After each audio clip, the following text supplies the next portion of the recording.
biasa ya. Terima kasih. Saya bahagia sekali bisa berada di kampus Universitas Terbuka. Dengan mahasiswa yang di luar dugaan saya, ternyata generasi muda semua ini kelihatannya ya. Termasuk yang di depan. Kita berikan aplaus yang meriah untuk Universitas Terbuka.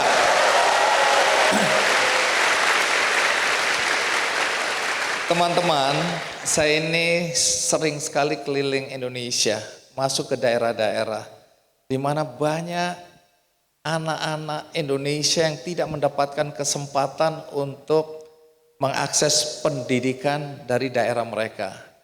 Banyak sekali yang tertinggal di luar kota-kota besar. Tapi melalui Universitas Terbuka, mereka bisa mendapatkan pendidikan yang layak. Jadi saya bahagia sekali karena hari ini saya berada di sebuah kampus yang memberikan peluang bagi anak-anak Indonesia untuk bisa meraih mimpi mereka, bisa mewujudkan cita-cita mereka. Dan saya yakin banyak di antara teman-teman yang hadir juga merasakannya.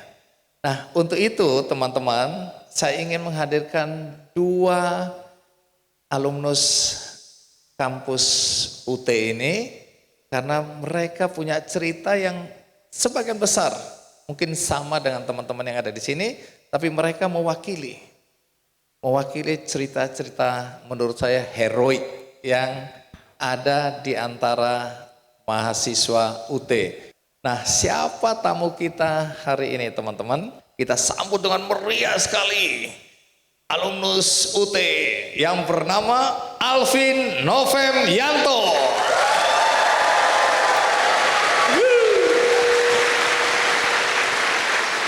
Alvin, terima kasih. Penasaran mau dengarkan cerita tentang Alvin?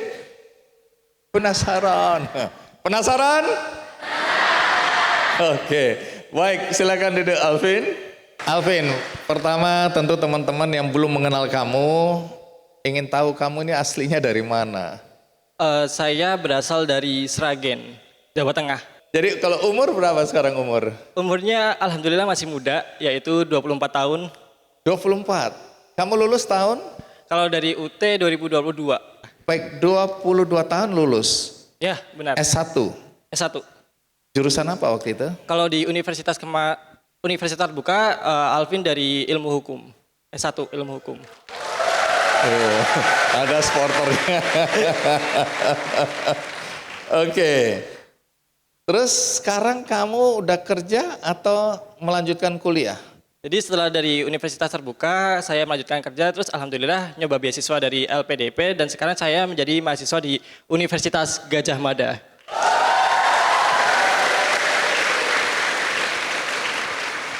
Jurusan apa? Untuk jurusan masih sama, yaitu Magister Hukum Bisnis dan Kenegaraan. Ini menyemangati diri sendiri ya. Satu hari aku akan menuju ke sana juga bagi yang belum. Baik, tapi aku lihat kamu punya prestasi yang banyak sekali nih ya. Lulusan S1 terbaik di UT. Alhamdulillah. Betul? Ya. Jadi IP kamu berapa dulu? Alvin alhamdulillah lulus dari Universitas Terbuka dengan IPK 3,98.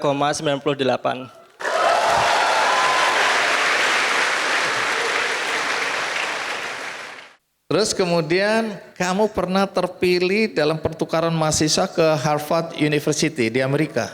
Iya, jadi alhamdulillah pada saat itu ada pembukaan pada saat COVID itu kan ada MBKM. Nah, kemudian dari Prodi itu memberikan rekomendasi kepada saya untuk mendapatkan beasiswa IC Institute dari Kemendikbudristek, dan alhamdulillah saya mendapatkan kesempatan di Harvard dan di Tsinghua University Chinese selama 1 semester. Terus kemudian terpilih sebagai salah satu duta inspirasi Indonesia. Iya. Kemudian Outstanding Influencer of the Year ya by ILAA India, itu apa maksudnya? Jadi itu sejenis International Leadership Achieve Award. Jadi karena itu kan ada event bergengsi dari India, kemudian Alvin mencoba dengan mengirimkan CV Alvin dari kuliah dari Universitas Terbuka dan kemudian dipilih menjadi Outstanding Influencer seperti itu, Mas Andi. Baik. Masih banyak Alvin, tapi kalau kita sebutkan bisa 7 hari 7 malam nggak selesai ini. Ya. Dan memenangkan banyak sekali atau ratusan ya kompetisi-kompetisi yang kamu ikutkan. atau Alhamdulillah. kamu ikuti ya, dan kemudian juga menjadi pembicara di berbagai event ya. Ya,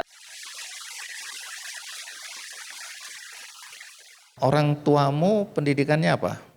kalau keluarga, alhamdulillah saya dari keluarga yang sangat sederhana. Saya dari broken home teman-teman, kemudian saya ikut ibu. Ibu saya untuk pendidikan hanya SMP, seperti itu Pak. Jadi sangat rendah kalau untuk di pedesaan yang daerah pelosok.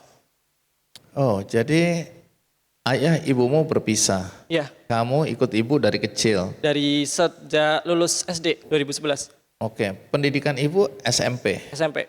Ibumu single parent ini ya. Yes. Itu harus menghidupi berapa anak itu? Alvin 3 saudara, ada kakak perempuan, Alvin, kemudian adik perempuan juga. Ibu pekerjaannya apa?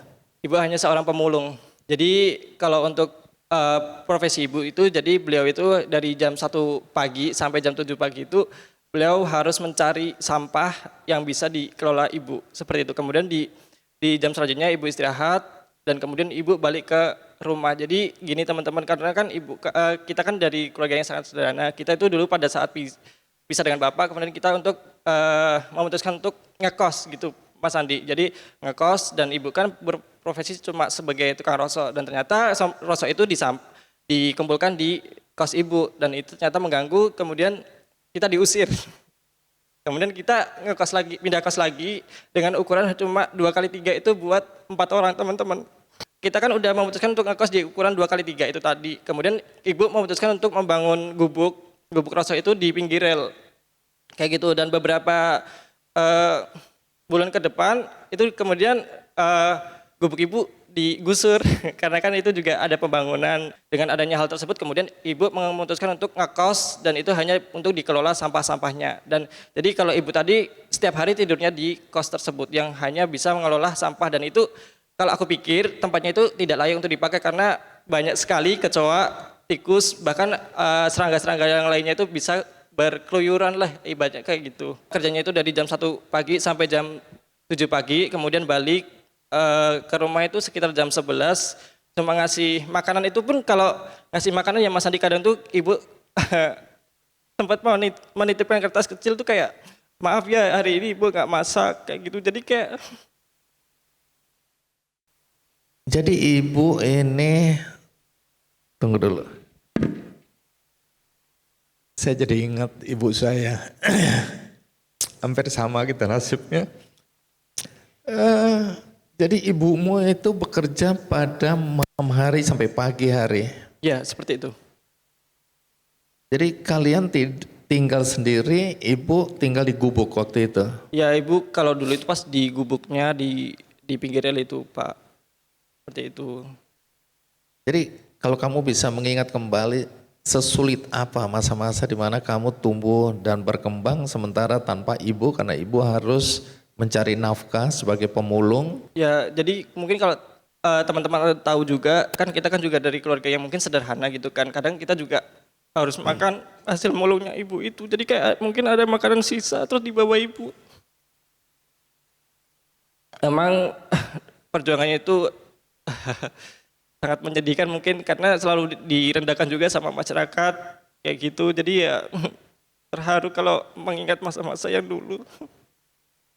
Tentu kami semua di sini bertanya-tanya ya, bagaimana mungkin anak seorang pemulung ya yang harus menghidupi anak-anaknya dengan situasi dan kondisi seperti tadi. Lalu kamu kok bisa sekolah sampai setinggi ini? 2017 Alvin lulus SMA, kemudian Alvin untuk melanjut, habis itu Alvin kerja 1 tahun, habis itu di tahun 2018 Alvin dinotis sama guru SMA, Alvin kamu nggak kuliah ya gitu kan Mas Andi. Terus ya Bu saya nggak kuliah. Kok kamu nggak kuliah gimana sih, kan kamu pinter gitu kan. Ya udah deh, habis itu saya dipanggil sama guru SMA aku dan ternyata di SMA itu dapat surat undangan kalau di UT itu pembukaan beasiswa bidik misi. Dan itu kan prodinya yaitu hukum gitu, dan ternyata Alvin bisa bergabung di universitas dengan prodi ilmu hukum tadi, seperti itu. Jadi dapat beasiswa. Beasiswa bidik misi dari Kemendikbud. Yang juga perlu diapresiasi adalah ibu gurumu ya. Siapa nama ibu gurumu? Nama ibu guruku Bu Suranti. Masih ada sampai hari ini? masih ada dan beliau selalu support Alvin untuk seterusnya, Pak.